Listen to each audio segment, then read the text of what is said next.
Hello viewers, welcome to movie max. நம்ம இந்த episode வந்துட்டு ஒரு ஓல்ட் இஸ் கோல்டு எபிசோட். அதில் ரெண்டாவது படமாக நம்ம பார்க்க போகிறது த கிரீன் மைல். 1999 வெளிவந்த இந்த படத்தோட genre periodic fantasy prison drama. இந்த படம் வேர்ல்டு சினிமா ஹிஸ்டரியில் நிறைய பேரை பாதிச்ச படம். இந்த படத்தில் டாம் ஹாங்க்ஸ் தான் லீட் கேரக்டர் பண்ணியிருக்காரு. அவர் ஒரு பிரிசன் வார்டனா பண்ணியிருப்பாரு. இப்போ இந்த படத்தோட ஸ்டோரி லைட்டாக பார்த்துடலாம். படத்தோட ஸ்டார்டிங்லேயே ஓல்டேஜ் ஹோம்ல 90 வயசான பால் அப்படின்றவரு எல்லாரோடையும் சேர்ந்து படம் பார்த்துட்டு இருக்காரு. அந்த படம் பார்த்துட்டு இருக்கலே அவர் ரொம்ப ஃபீல் பண்ணி அவருக்கு பழைய ஞாபகங்கள்லாம் வர ஆரம்பிச்சிருது. இதை பற்றி தன்னோட ஃப்ரெண்டுகிட்ட அவர் ஷேர் பண்ணுறாரு.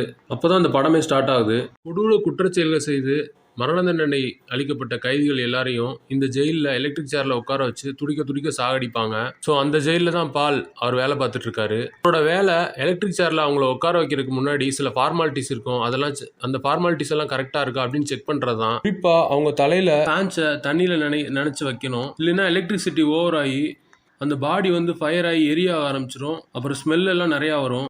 வார்டன் பால் அவர் எப்படின்னா, இங்க உள்ள கைதிகள் யாரையுமே ஹர்ட் பண்ணி பேசணும், டார்ச்சர் பண்ணணும் அப்படின்னு நினைக்க மாட்டாரு. ஏன்னா இவனுங்கெல்லாம் பாவம், நாளைக்கே சாக போறானுங்க, இவனுங்களை போட்டு டார்ச்சர் பண்ணி நம்ம என்ன பண்ண போறோம் அப்படின்னு அவனுங்க மேலே இவருக்கு ஒரு சாஃப்ட் கார்னர் எப்பயுமே இருக்கும். பட் இருந்தாலும் நம்ம தான் இந்த வேலையை செய்யணும் அப்படின்னு ஒரு குற்ற உணர்வோடய செய்வாரு. அதே ஜெயில பெர்சி அப்படின்னு ஒருத்தன் வேலை பார்ப்பான். அவன் அப்படியே டாம் ஹாங்க்ஸ்க்கு நேர் ஆப்போசிட் ஆனவன். இந்த கைதிகள் எல்லாம் எப்ப பார்த்தாலும் துன்புறுத்திக்கிட்டே இருப்பான். அடுத்தவனை துன்புறுத்தி அதுல வந்து மகிழ்ச்சியா இருக்கணும் அப்படின்னு நினைக்கிறவன். அதனாலே இவனுக்கும் டாம் ஹாங்க்ஸும் அப்பப்போ பிரச்சனை வரும். சிச்சுவேஷன்ல ஜான் காஃபே 2 சின்ன குழந்தைங்களை கொண்டு அதில் கன்விக்ட் ஆகி அவனுக்கு டெத் சென்டென்ஸ் கொடுத்துருப்பாங்க.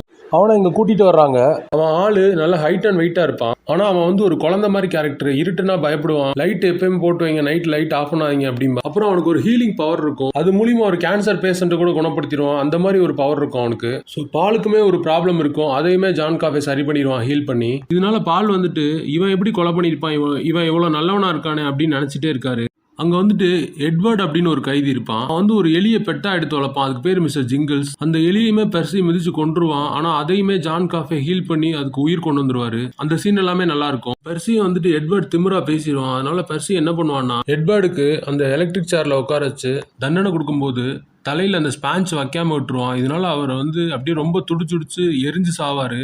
அது ரொம்ப கொடூரமாவே இருக்கும். இதுக்கப்புறம் என்னென்ன மாதிரியான சம்பவங்கள் நடக்குது அப்படின்றத அந்த படத்தோட கதையே. இந்த படம் பார்த்து முடிக்கும் போதே நமக்கு ஒரு இம்பாக்ட் கொடுக்கும். எந்தெந்த கேரக்டரை எப்படி எப்படி பிளே பண்ணணும் அப்படிங்கிறதுக்கு இந்த படம் ஒரு பெஸ்ட் எக்ஸாம்பிள். குறிப்பா டாம் ஹாங்க்ஸ் ஒரு என்ன மாதிரியான ஒரு பர்ஃபார்மன்ஸ், செம்மையான பர்ஃபார்மன்ஸ், சூப்பரா நடிச்சிருப்பாரு. அவரோட கேஸ்டவே, டெர்மினல், அந்த வரிசையில இந்த படமும் அவரோட நடிப்புக்கு ஒரு எடுத்துக்காட்டு. பொறுத்தளவு பெரிய லெவல்ல மைனஸ் எதுவுமே சொல்ல முடியாது. கொஞ்சம் லென்த்தியா இருக்கும், அவ்வளவுதான். அப்புறம் அந்த ஜான் காஃபேயோட கேரக்டர் கொஞ்சம் ஃபேண்டசியா இருக்கும், சினிமாட்டிக்கா. அதுவும் ஒரு சின்ன மைனஸ் தான். மத்தபடி இந்த படத்துல வேற பெரிய மைனஸ் எதுவுமே கிடையாது. இந்த படம் நம்ம சைட்ல இருந்து ஒரு ஹைலி ரெக்கமெண்டட், கண்டிப்பா பார்க்க வேண்டிய படம். இந்த படத்தோட ரைட்டர் ஸ்டீஃபன் கிங், ஃப்ராங்க் டராபட். படத்தோட டைரக்டர் ஃப்ராங்க் டராபட். இந்த படத்தோட IMDb ரேட்டிங் 8.6. நம்மளோட rating 3.5 out of 5. Thanks for வாட்சிங். Subscribe our channel.